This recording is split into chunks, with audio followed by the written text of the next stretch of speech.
Hello, I'm William Kumwembe, and this is Business Time. It is a magazine program where we bring you major business and economic news stories making headlines in the country. And in the program today, COVID-19 knocks hospitality industry. We speak to players. And also in the program, mobile money and microloan firms partner to enhance financial inclusion. We have these and other stories. Stay tuned if you could.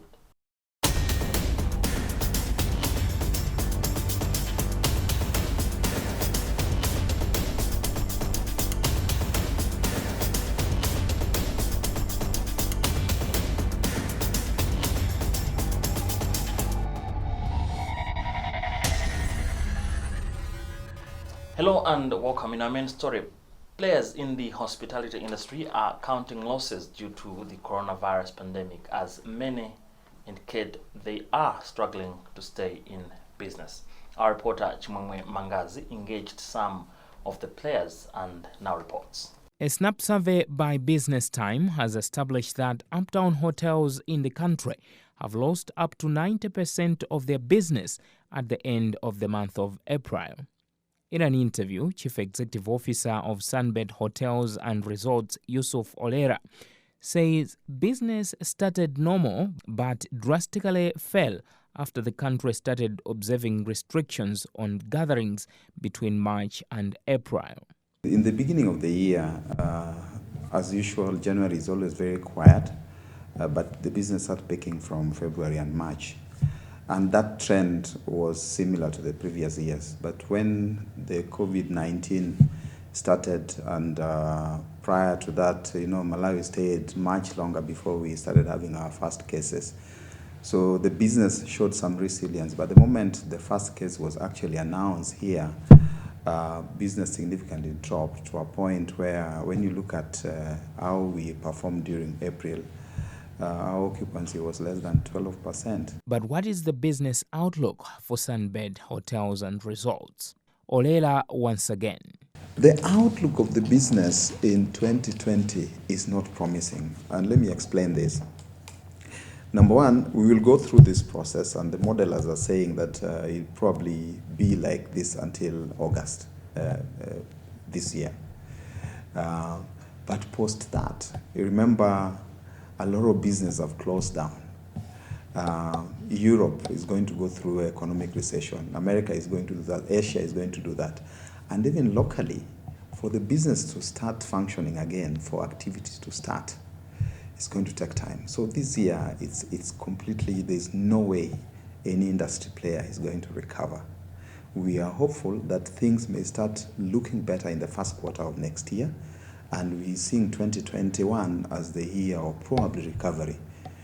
But any time that we probably start talking about industry growing again should be 2022. And that is because locally there will be reduced level of economic activities.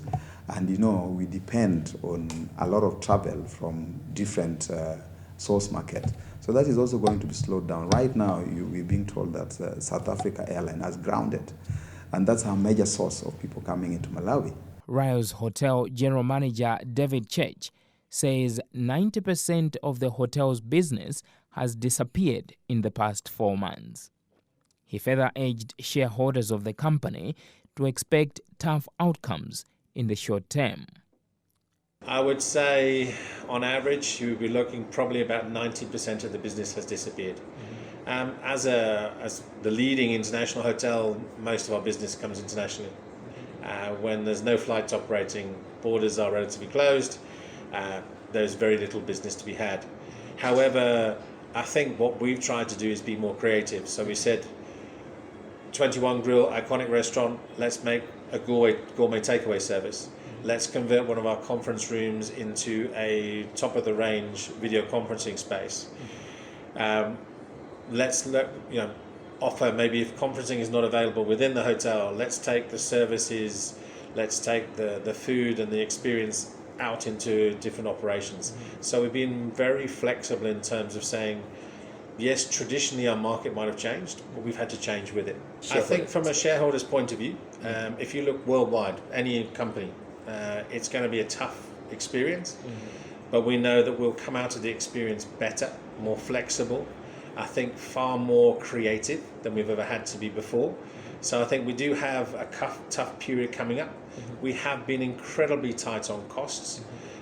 We've reduced where we've had to, but we've never taken away from a safety point of view, from a guest associate point of view, or a standards point of view. Principal Secretary in the Ministry of Environment, Tourism and Wildlife, Isaac Katopola, said the ministry is still working on strategies to stabilize the tourism business.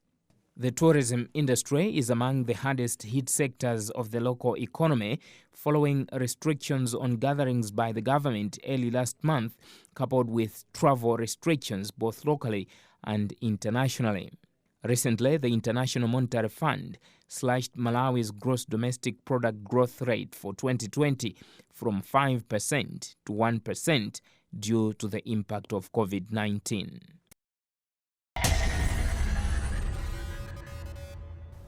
Staying on stories how businesses have been affected by COVID-19 pandemic, Nacala Logistics has revealed that it has lost about 35% of its business due to COVID-19. This was disclosed during a handover ceremony of COVID-19 fighting equipment to the Ministry of Health. STEN said this during a donation of COVID-19 fighting equipment they donated to the Ministry of Health through the Ministry of Transport and Public Works. STEN said that this is because many people are no longer sending cargo between countries. STEN explains, but he starts with explaining about the donation they have made. Everything that should be needful to support Malawi to avoid the spread of this disease, we're trying to input on this MOU. The total amount that we are putting in place is $530,000, what means that we are donating 398 million kwachas in goods to the Ministry of Health. As transport unit, so we are facing a big problem to reduce of the cargo. As you can, it's not knowing, but last month we had planned to transport more than 5,000 tons, and we just transport 30,000 tons. What means that we have lost at least 35% of the cargo that was supposed to come to Malawi and sent from Malawi to Nacala, to the Nacala corridor. Of course, we are improving a lot the service, the hygiene service inside of your coats on the passenger train. We are providing hand sanitizers inside of the coats, place to wash the hands on the stations, and even we have increased a lot the process to clean and sanitize the coats before this train depart from its station. It's not yet new. It's impossible to know as of now because we don't know where this disease is going through. We expect that this disease reduce and we can be able to recover the loss that we did last month. But about money is impossible to say now because we are not much worried about money. We are just worried about to keep our employees and our Malawi citizens safe. In his remarks, Minister of Transport Raf Joma said that the transport sector has been highly affected because people can no longer transport goods other than those considered to be essential. Joma explains, but he starts by giving thanks to Nacala Logistics for the donation. I'm greatly honored to have received this donation from the Nacala Logistics companies on behalf of our president. I'm particularly happy because by coming forth with this donation, the private sector, it demonstrates two things. One, that they are appreciating the challenge that has befallen this country. But secondly, that they have trust in this administration that we would put this donation to the intended use. I'm also particularly happy that this donation is coming from the transport sector. As you know, that the transport sector, if not properly managed, can be a conduit for the spread of the virus. So now that the same transport sector, the players in the transport sector are coming forth with donation to manage this virus and to help fight the COVID COVID-19. I'm so happy because it shows that they are not only interested in doing business, but that they are also interested in saving the lives of the people they do business with. The Memorandum of Understanding is simply an agreement that's containing the commitment by the donor of a list of the items that they are going to donate to us. But at the same time, it is also containing a commitment from our side that we shall put those items to the intended use. It has been affected greatly. As you can see that we suspended all passenger transportation across the borders. So basically, people can no longer trade because they can't move. Secondly, we are only transporting into the country essential items. The rest of the items that we need for trading cannot come. So it has affected not only the transport sector, but through the transport sector measures, it has affected the whole economy in the construction industry and in other sectors, because the other countries are on lockdown and they can no longer release, their trucks can no longer release their items to countries like Malawi. But we can also not transport certain exports because they are no longer in the category of essential items in other countries. So because of that, we have been greatly affected indeed. We want all the drivers to be protected because they are people and people's lives should be prioritized. And as a government, we know that the responsibility to provide those protective equipment to the drivers is with the employers, the transporters themselves.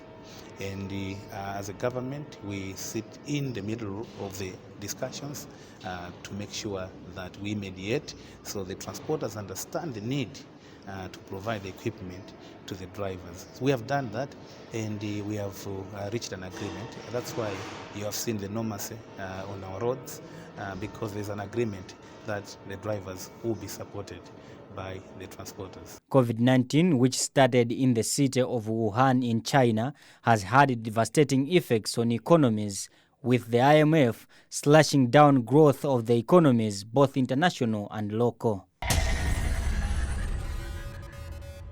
Now, in other business news, mobile money firm TNM Bamba has partnered with Finka Malawi in a move that will enhance financial access among customers of both companies. To hear more, our reporter Mike Mataka engaged TNM Bamba General Manager Chikulupiriro Mphatso. The service we have launched today is the Pamba Passavoti. This is a joint service or a joint initiative between TNM Bamba and the Finka.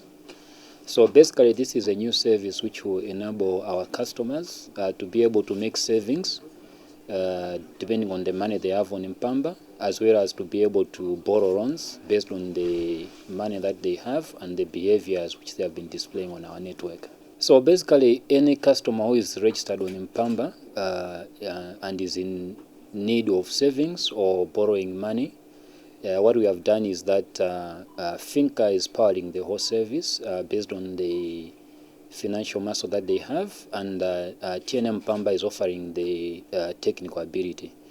So basically, any customer who has got who is in good standing with us, we have got their primary information, can be able to register the service through our menu, and once they register, they should be able to start savings. But also at the same time, such customers can be able to start borrowing whatever funds they need.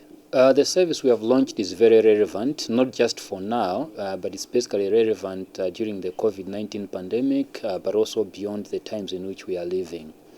So if you look at the current times, people have got very limited movement.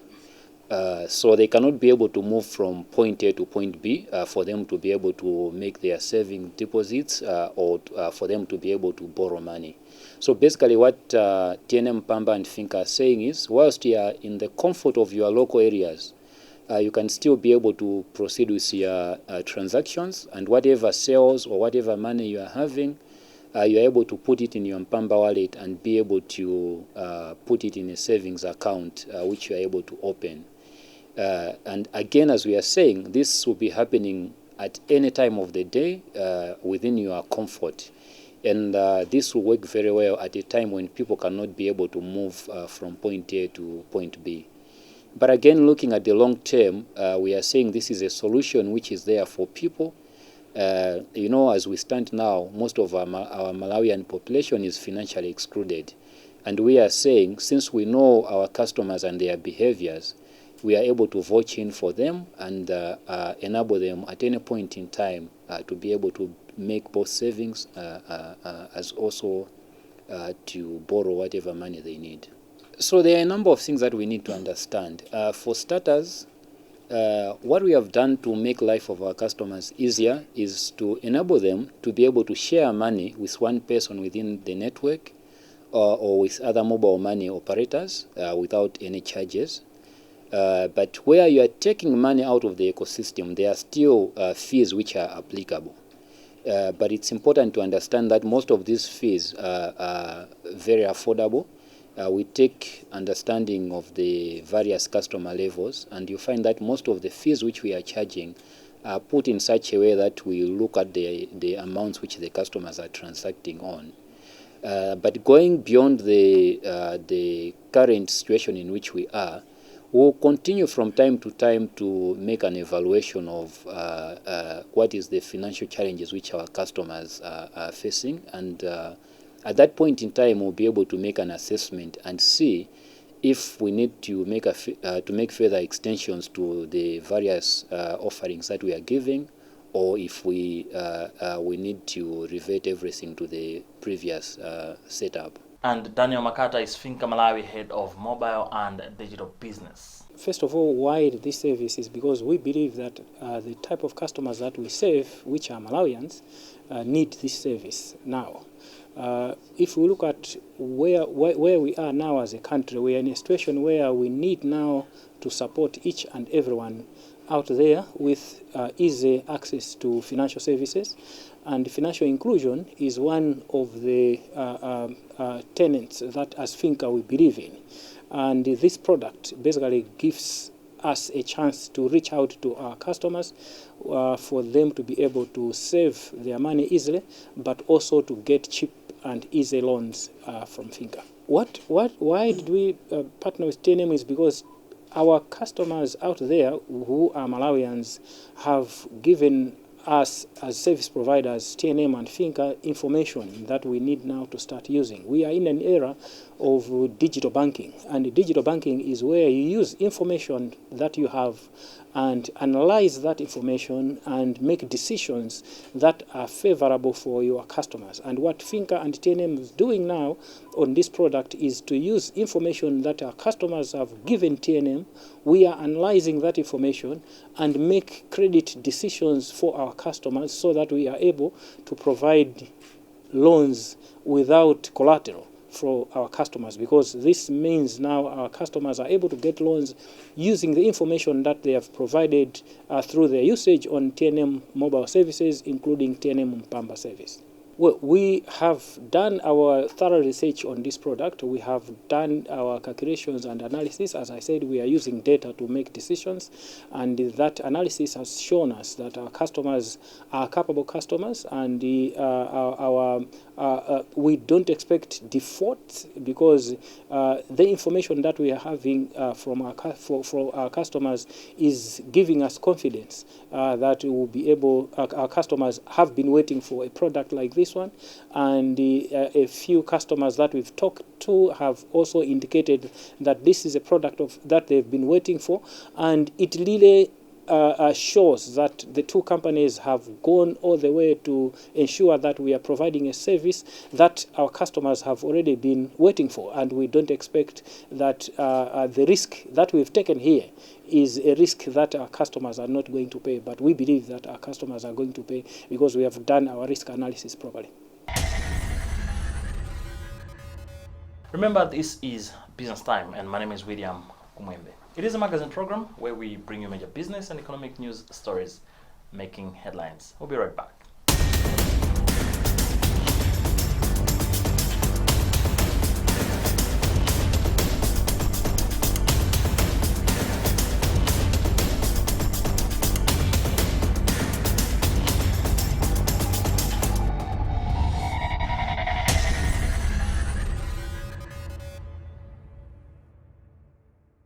Welcome back. The Northern Region Water Board, NRWB, has been awarded the 2019 Prince Tarao International Prize for Human Development.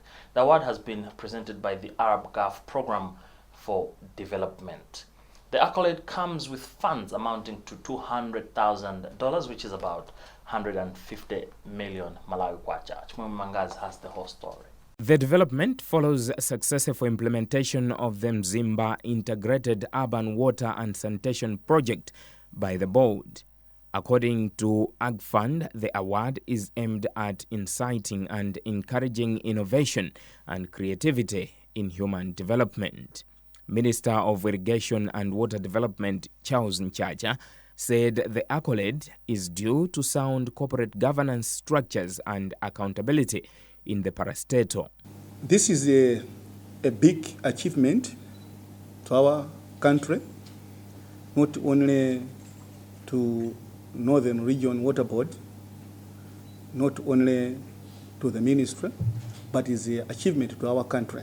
Northern Region Water Board Chairperson Reverend Howard Matiankoma said the money will be used to cater for COVID-19 response programs by the board, pay pension arrears for its employees, and some tax arrears. Some of the funds will go to support our program on COVID-19 fight. Some of it we haven't worked out yet, but I want to believe we have arrears to pay to MRA, we have arrears to pay for pension services for our staff. I think these are very important 3 points that I have, but it will also depend upon the approval of the board. The $22.85 million Mzimba Integrated Urban Water and Sanitation Project was carried out between May 2017 and October 2018, aimed at enhancing socio-economic growth of Malawi through provision of sustainable potable water supply and improved sanitation in Mzimba and surrounding areas. The project was financed by OPEC Fund for International Development, Africa Development Bank, and the government of Malawi. Well, with that story, we've also come to the end of today's edition of the program Business Time. It is a magazine program where we bring you major business and economic news stories making headlines. On behalf of the entire production team, my name is William Kumwembe. Thank you for watching, but always remember, if it doesn't make money, it doesn't make sense. Goodbye for now.